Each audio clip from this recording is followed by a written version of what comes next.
Good evening. Welcome to Live United. Living United, where we have an opportunity to be part of changing the culture and the community here in the Monadnock region for the well-being of our citizens. Today I'm joined by Kathy Baird. Kathy joins us from the Monadnock RSVP Volunteer Center. Welcome, Kathy. Thanks, Kelly. It's great to have you. And I was asking you, I was always familiar with the RSVP before we started, and it's not so much a name change because you're still providing the same service, but really a volunteer center serving the whole Monadnock region. So tell us a little bit about what you do. So Kelly, right before we started, we were talking about how this program used to be called the Retired Senior Volunteer Program. It's federally funded by the Corporation for National and Community Service, and a couple years ago they moved away from calling it that. We primarily engage adults age 55 in service out in the community using their skills and talents they've developed over a lifetime. But by using the title Retired Senior Volunteer Program, a lot of people didn't identify as seniors, nor were they retired. So that went away, and we're just called RSVP. So we work with about 35 different nonprofit and public organizations throughout the entire Monadnock region, and we also have two signature programs that we run ourselves. We have our National Literacy Program, America Reads, which is to get children up to their grade level of reading by the end of third grade. And then we also have our Neighbors in Need program, which is our independent living program to help seniors, adults with disabilities, and veterans and military families stay in their homes as long as possible. So let's talk about America Reads first, your literacy program that you're doing. I think you're serving primarily, is it kindergarten through third grade students with that program? Well, that's how the program initially started. We're serving 13 schools right now throughout the region, and a large part is focused on K through 3 because up until grade 3, kids are learning to read. After that, they're reading to learn. Mm-hmm. But we also have expanded to Head Start programs because children were starting school not ready with literacy skills. So, and this is important, and part of the reason that it's so important is that if kids are proficient in reading by third grade, it determines a lot of their lifelong success, I think research shows. Is that correct? That is correct. Children that have not reached that proficiency are very likely to drop out of school, make poor choices leading to teen pregnancy, substance abuse. It eventually can, trickle down into, child welfare and abuse. So it sets, a really bad pattern if they don't have that skill in their skill bank. Well, and I think the other thing is that the brain is developing so quickly in those younger ages that if you can really capture them and capture those reading skills at that point, that reading can become exciting for young people too. Mm-hmm. I think of my daughter, and she just still loves to read. Mm-hmm. But it's an important thing early in life for both parents and for children to be engaged in. Mm-hmm. Well, I think one of the biggest parts of this program is many of the children are from homes that are really difficult, maybe single-parent homes. Some of them have parents who are incarcerated. They may not have positive role models. And part of what the volunteers do is they can model positive behavior, and they give that one-on-one encouragement that these children really need, and it instills a huge amount of confidence in them and bolsters their self-esteem, which is probably as much as important as gaining those literacy skills. So that's true on the side of the young person who's receiving the service. Let's talk about the volunteers who are providing that service. Well, I can say that America Reads is our most popular volunteer opportunity. Every person who volunteers in that program just loves it. I think one of the things that people really enjoy is they're matched one-on-one with a student or a small group of students at the beginning of the year, and they can see where that student is in the beginning, and then they can see them grow. And at the end of the year, they could say, wow, I really made a difference. You know, that 1 hour a week, you know, they can see that, you know, they have better behavior in school, they have better relationships with their peers, that they're more confident, that they're excited about reading, and that their time really was used in a meaningful way. So if somebody wanted to volunteer for the America Reads program with you, how would they go about doing that? For any volunteer opportunity, whether you know what you want or you're just looking to find out what the menu is out in the community, please give us a call at Monadnock RSVP at 357-6893, or if it's the greater Peterborough region, 924-7350. We also have a website, and you can do an initial registration online at www.monadnockvolunteercenter.org. So the other way people can reach you is through Monadnock Family Services, which is kind of your mothership, your umbrella organization. So they can go to the mfs.org website as well, and I believe click on the Volunteer Center and find you. You can also contact 211. Through the state of New Hampshire. Just pick up the phone, dial 211, tell them you're looking for a volunteer opportunity, and they will connect you to the Volunteer Center. You can call the United Way as well here in the Monadnock region, and we'll connect you to Kathy. So you mentioned another signature program, which is the Neighbors Indeed. And so tell us about that particular program. So Neighbors Indeed has been in existence since 1994, and when we started that program years ago, it really started as primarily a friendly visiting program. Today, it really has grown to fill the gaps for seniors who may be economically challenged, have a number of physical losses, chronic health conditions. They may not have social support systems. And so what we do is a one-on-one match with a volunteer and a care recipient. And a large component is the companionship piece. But volunteers also help with things like grocery shopping, doing errands. They might do a social activity, sometimes giving caregivers a break just so they can get out and get refreshed so they can continue their caregiving duties. And that's generally an hour or two a week. The nice thing is that once people are matched up, they decide their activities and their schedules together, so there's a lot of flexibility for people. It's also really great for seniors because there's no limits on boundaries where they can travel. There's no limits on hours, so it gives a lot more options to seniors who need that in their life. You know, it's a really big thing when you give up your license and can't drive anymore. Well, and I think we have to remember that our seniors are the growing population here in the Monadnock region, probably in need of service like this, and that we have a lot of them that are really working on fixed budgets, and it's very, very difficult, and there's not public transportation here. So having that kind of service where people can connect and be, socially connected, I'm sure that friendships develop through this, and that people probably go do some fun things together and not just the work things. Well, that's really the whole magic of the program is we try to put people together we think will enjoy spending time together, and they do develop long-term friendships.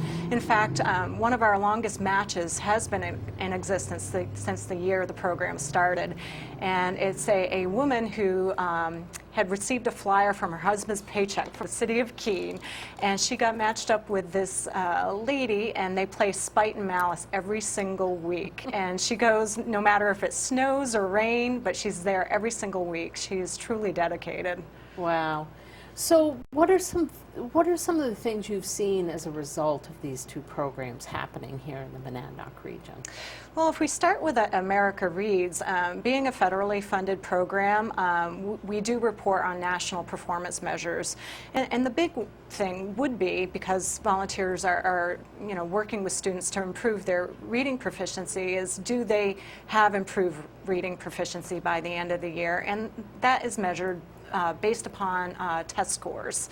Across the nation, all those programs like ourselves, that data can be lumped together, and they can bring it to Congress and say, this is the difference that RSVP volunteers make in children's lives, and this is why we should support Senior Corps funding. And I think that, if I remember correctly, the rate of accomplishment for the young people is very, very high. It is.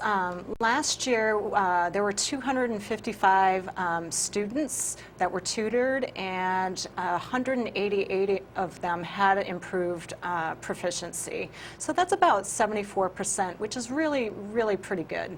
It's really excellent when you think about the amount of time that people do have to work with them and what that outcome is. It's really significant. Mm-hmm. Now, you also serve veterans, and you have an event coming up where you'll be serving them, and I know we're working in partnership on this, but it's something that you do on a more regular basis as part of your national service projects. Mm-hmm. That's correct. Veterans is a really big thing for us right now, both in terms of serving and being served. We have probably 28 veterans on our volunteer roster, and we serve veterans through our Neighbors in Need program. But one of our big events that we're collaborating on is our National Day of Service and your Monadnock United Way Days of Caring on September 11th.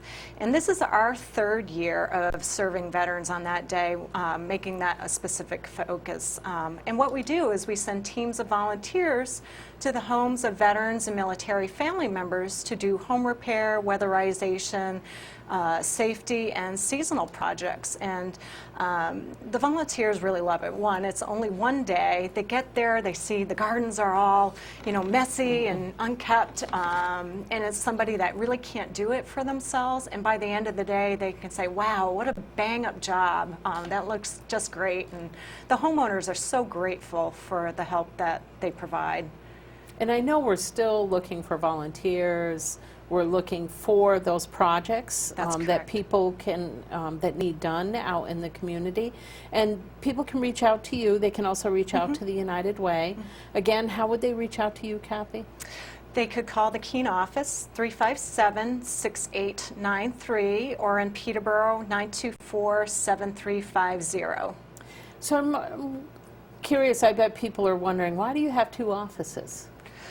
We have two offices because we cover 33 towns, and communities like to identify themselves as their own community, and it's really important for us to have that presence in Peterborough so that people can feel that it's a volunteer center in their own hometown. It's also a long way to travel, and so we may not be able to capture all the volunteers, and if there's some reason why they can't travel some distance because of time or economics. Transportation again is a problem for some folks. So how many volunteers do you have? We have 281 registered volunteers, and our federal grant is written for 300, so that's where we need to be by 2017. So there's a challenge out to the community because you need about 20 more volunteers right now to really... but we want to exceed that. Absolutely. It's interesting when you think about volunteers, and the United Way lives and breathes by its volunteers. I think it's up to, they value that time at like $22.31, I think it is. And when you think of the amount of time that these volunteers give, and imagine that, 281 volunteers, even if they were giving an hour each, how that benefits our community. It's amazing. And really, as you mentioned, the America Reads, what a great opportunity to feel that sense of connection to a young person and like you're changing their life somehow. And it sounds like with the Veterans Projects coming up on September 11th, people can, if you can just give one day or even an hour on that day. I know we have groups that go out for a couple of hours.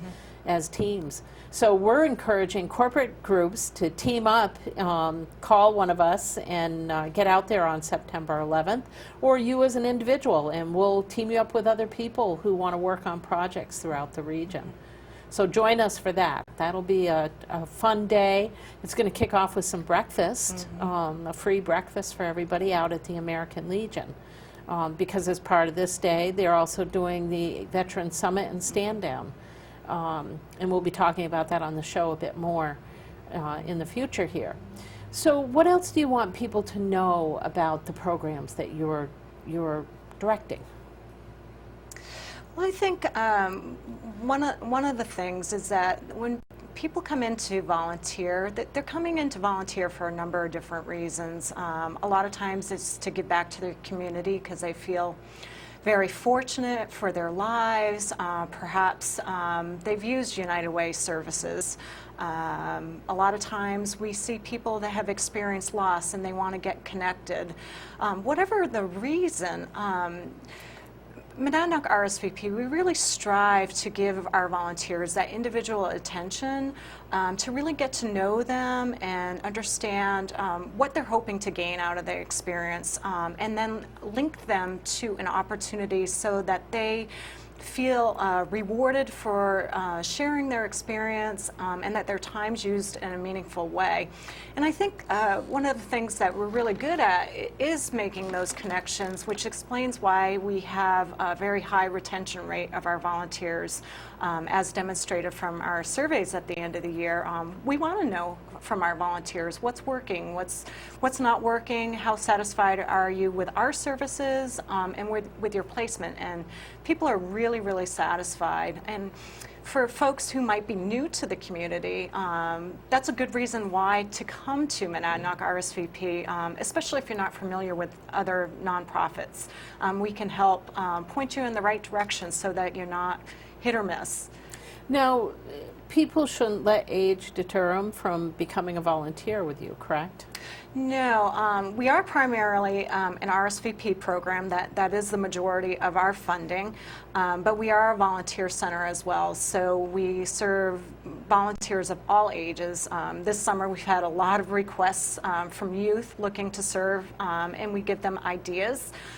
We also help groups as well. So if a group is looking for an opportunity, for example, this summer the Church of Latter-day Christ had an enormous conference of 150 youth, and we helped them identify a number of projects throughout the region. Yeah, I know we're seeing more and more of that where people want to come in for a few hours or a day and really try to accomplish some good work. And volunteers are just absolutely critical. So you can accept phone calls and you'll help connect them and refer them to appropriate places. When you are matching, because I would imagine the match is the most critical piece of the work that you do, because if you find that right match, it's going to be long-term, it'll be sustainable, it'll really make that change happen. What are you looking for? Do people have to have skills? Do they just have to have caring, concern? What do you look for? So America Reads is a great example. Not everybody can be an America Reads volunteer. We really look for people that have some stability in their life, that can be positive role models, people that are reliable, that enjoy working with children and are comfortable working with children, but they don't need any special skills. We do screening requirements for the schools. That's part of our responsibility, that we do criminal background checks in the National Sex Offender Public website and references to make sure that we're getting the most ideal candidates possible to serve. Well, and keeping our children safe, and that's a priority. Do people have to be able to read certain types of things? You know, sometimes I know we have an older person staying with us right now, and she likes larger print items. So the volunteers work with the reading specialists or the teachers at the schools that help identify the materials for the particular students that they're working with. Sometimes the children pick out their own books. One of the things we do for America Reads is we do provide a 4-hour training with a retired teacher who, talks about the process of learning to read, different techniques to use during a tutoring session, and they're things that we do anyways, but it puts the name on what the technique is. Also talk about school culture, because that's really important that volunteers can take direction at the schools, and administrative type activities as well. And again, these folks are usually teamed up one-to-one. They're not really working with groups. They may work with a group, but mostly they're working one-on-one with the student. Right. Grades 1 through 3, they would be mostly one-on-one or with a small group of children. With kindergarten, they haven't developed those reading skills, so it would be reading to a larger group. In Head Start programs, it's a little bit different because pretty much every activity they do with early learning programs, whether it's, playing with paper or crayons or puppet plays or imaginative plays, it all has to do with language and literacy. And development. It's not just development, it's also that emotional connection. And to think that we have generations modeling for each other. And I would guess your volunteers are not only satisfied with seeing the growth of an individual, but just being able to connect to a young person and feel that energy. Because, boy, they do have a lot of energy. They do, they do. And we have a lot of volunteers that have grandchildren that may not live in the area. And so in many ways, it gives them an opportunity to do something they'd love to be doing on a regular basis with their own families, but cannot.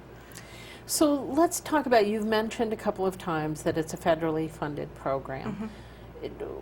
What does that mean in terms of the future of it? Is it something that we're very invested in as a country and that you see really being sustainable and stable for the future?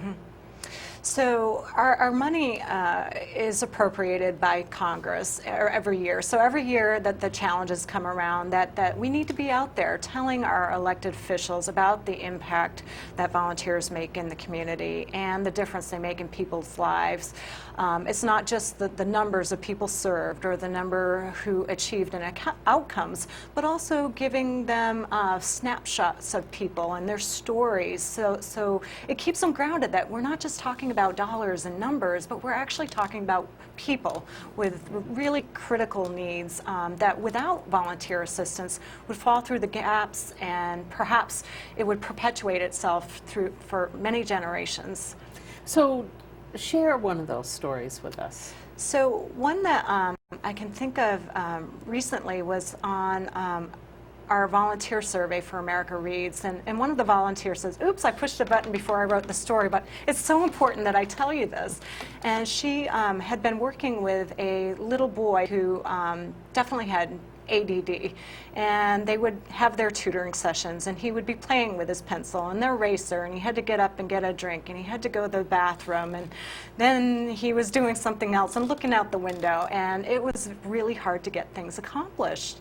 And so the teacher said to the tutor one day, she says, do you think you can help him brainstorm? He's been working on this story for 2 days, and he has nothing on paper. And so she sat down and she said, we worked together, and he came up with some fabulous ideas. And she gave him encouragement and praise, and they got the brainstorm on the paper. And then the following session, they actually worked with compiling the story, and he was so excited because she was excited about the work that he did. She was excited because she was like, I helped, and the teacher was excited because he actually got the project done. And that's just one small example of, all the children that are served in this program, that just 1 hour, changes that one day, which could change their lives forever. Well, and we have to remember that feeling that they have in those times, as I listen to a story like that, here you have a young person who a teacher can't give that kind of one-on-one attention in the classroom. They're dealing with a lot of kids.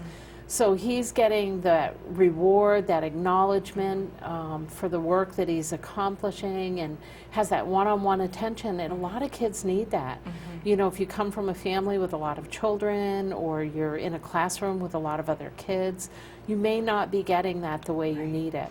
So really, it sounds like she was able to provide that for him, and it was a motivation, ultimately, for him to accomplish the work. What a great story. It is. We have lots of great I stories. know you do. And I want you to share one about National Day of Service in the last year or two, things that, a project maybe that people worked on. Yeah, so I think probably the one that sticks right out in my mind was a widow last year, and she had a group of volunteers that came and did some power washing on her house, did a tremendous amount of yard cleanup, cleaned up her flower gardens, and she actually called the Sentinel last year. It was on the front page of the Sentinel with one of our volunteers, and she said, oh my God, you got to see this great group that came over to help me. And her husband had died in the year ahead, and this was our second year serving her. But he had died of ALS, and she wanted to stay in her own home, and she was proud of her home, and her husband had been proud of it, and she wanted to keep it looking good. And she was just so thrilled to have people come and help her. And it was interesting that the gentleman, Marty Mahoney, who was on the front page of the newspaper, when we were handing out projects the morning of National Day of Service, and they didn't know whose home they were going to. They knew what they were going to do and the towns they were going to. He says, oh my God, he said, I know this lady. I actually had her grandson as a student at school where he was the principal. He says, in fact, I was, kind of a mentor and taught him how to ski. And I said, of course. And I mean, and those are those kind of connections and things that happen all the time, because it really is about connecting neighbors to neighbors and helping each other. And we get so busy in our world now that sometimes we may not realize that our neighbors need our help. And this is a great opportunity to get out there and help people, whether they're in your neighborhood, they're in your community, so they are your neighbors, regardless of where they may be. So another great opportunity and story for people to really be involved and be part of things. You mentioned some advocacy, and people really, when the funding comes around, really being out there and letting the legislature know that you need to continue funding for these types of programs. And I recognize that some donor dollars go towards this through the United Way to assist with this program as well, but they would never be enough. You really need that advocacy out there at this federal level to say, these types of programs are very, very critical. Critical to the success of our young people, critical to maintaining people's homes and keeping them in their homes long term. And people want to age in place now. Who wants to lose their home after they've worked all their lives to be there sometimes? So some good work. Again, how can people reach out to you? They can call us in Keene at 357-6893, or they can reach out to the Peterborough office at 924-7350. So let's talk about the Peterborough office, because if they call here, they're probably going to connect to you somehow. Who are they connecting with up in Peterborough? Well, they'll probably be connecting with me right now, too. We are currently doing a job search for that office, but it's an office that I worked in for 10 years. I ran the Neighbors Indeed program for that length of time as well, so I'm happy to help anyone. So Kathy knows both areas very, very well, but also a job opportunity there for anybody that's looking. And I think you mentioned that it's 28 hours? That's correct. It's 28 hours, and for somebody who likes diversity, enjoys people, who gets really excited about volunteerism, and likes to see results, this is a really fun, exciting, and challenging position. Now, I think you also have a new person here in the Keene location. We do, Allison Riley, and she's just fantastic. This is her third week, and she'll be running the America Reads program.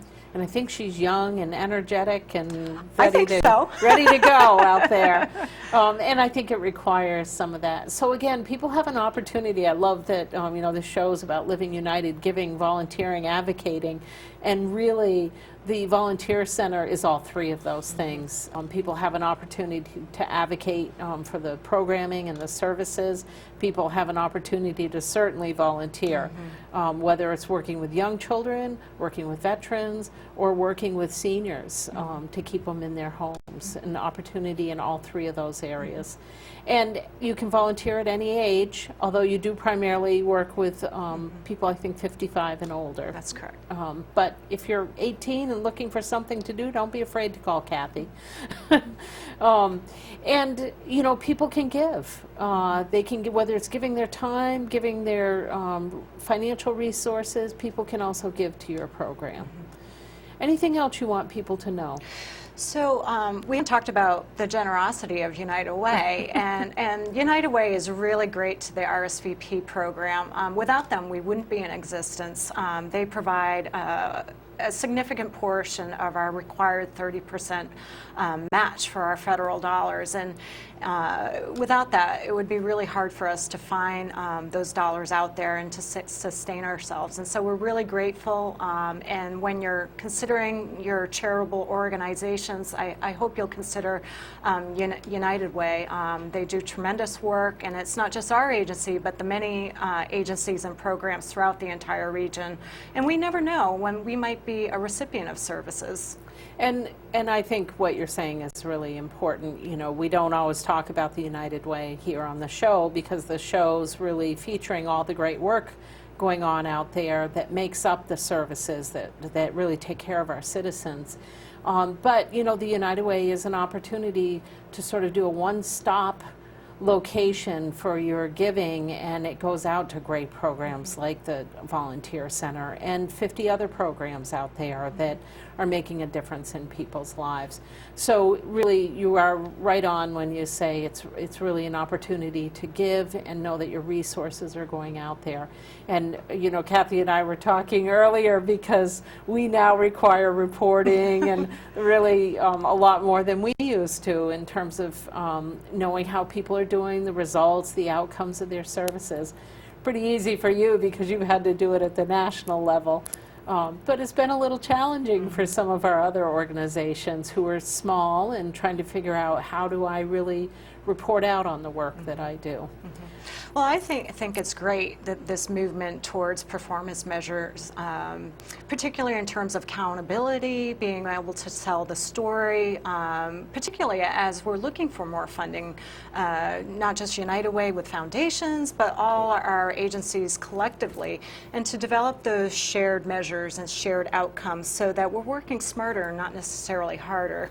Right, and that's an important piece because there's plenty of work to do out there, so being smart about it is an important piece. I want to really leave people with any final thoughts that you have, and again, how to contact you, and if you could let them know your website again. Sure. So I would say that I welcome you to come to Monadnock RSVP Volunteer Center. We'd love to meet with you, talk about your interests, your skills, your experience, link you to agency opportunities as well as our signature programs. I think that any of our volunteers that we serve, if you were to speak with them, they would say you would never regret it, that you're going to get far more back than you give. To reach us, you can call 357-6893 or 924-7350. And our website is www.monadnockvolunteercenter.org. And I think just remembering Volunteer Center in the Monadnock region should remind you of how to get to Kathy. Again, Kathy Baird from the Monadnock Volunteer Center, formerly known as RSVP. And they kept the RSVP in there, so if you can't remember anything else, type that in and I'm sure it'll pop up. You can also contact the United Way or 211 if you're looking for more information about how to volunteer. I want to thank you, Kathy, for joining us, and I want to thank you, audience, for joining us. And I want to remind you to give, to volunteer, to advocate. Thanks for being with us.